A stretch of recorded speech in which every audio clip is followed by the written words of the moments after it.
Hi everyone, this is my week 5 presentation about colonialism, post-colonial theory, and the critical race theory. My first slide I have is what is colonialism? That is the process by which nations occupy and politically dominate other nations, used mostly in reference to the expansion of European nations into Africa, Asia, and North America between the 15th and 19th centuries.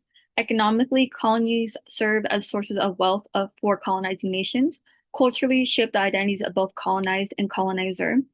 A quote I have is, although many view colonialism as a phenomenon of the past, most European nations abandoned their colonial possessions by the mid-20th century. Contemporary theorists of race recognize the continuing influence of colonialism.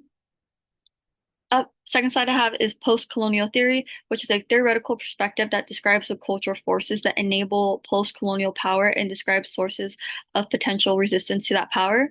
Was developed as a response to decolonization.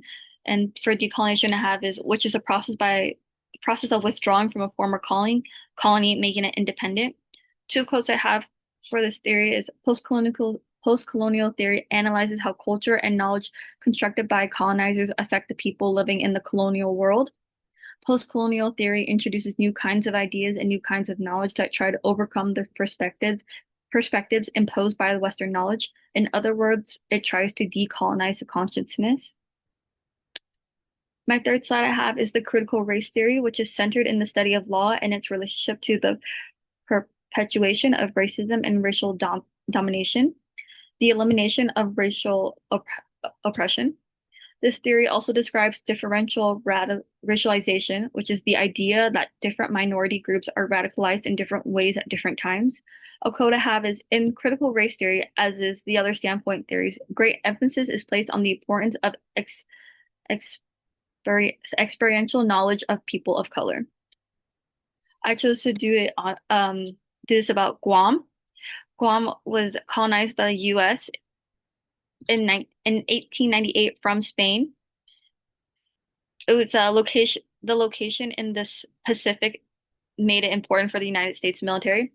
Became an official U.S. territory in 1950, considered the Guam Organic Act. And I have Guam was the only U.S. territory in the Pacific before World War II, but in 1941 it was captured. Japan captured the island, and the U.S. did not recapture the island until 1944, which is why it became a U.S. territory in 1955 and 1950. They are represented in Congress by a non-voting member and are considered United States citizens but cannot vote. The economy relies on tourism, the U.S. Department of Defense installations, which is like the bases and the stations, and local businesses. Residents of Guam are known as Guamanians, and native inhabitants are known as Chamorro.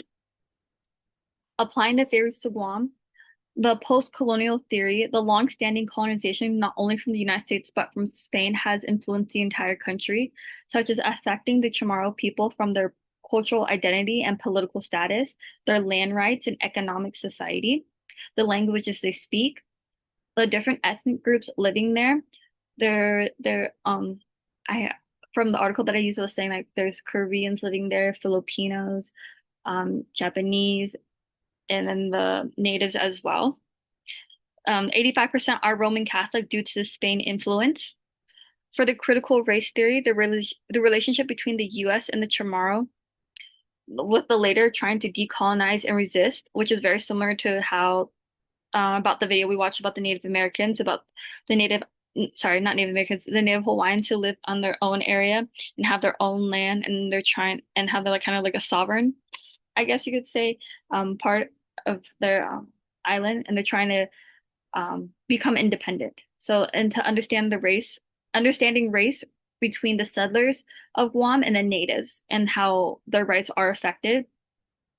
And for differential racialization, the land of Guam is being considered the land of Guam is considered second-class citizens to the U.S., and the military presence heavily affects the people and making some become displaced because of their presence.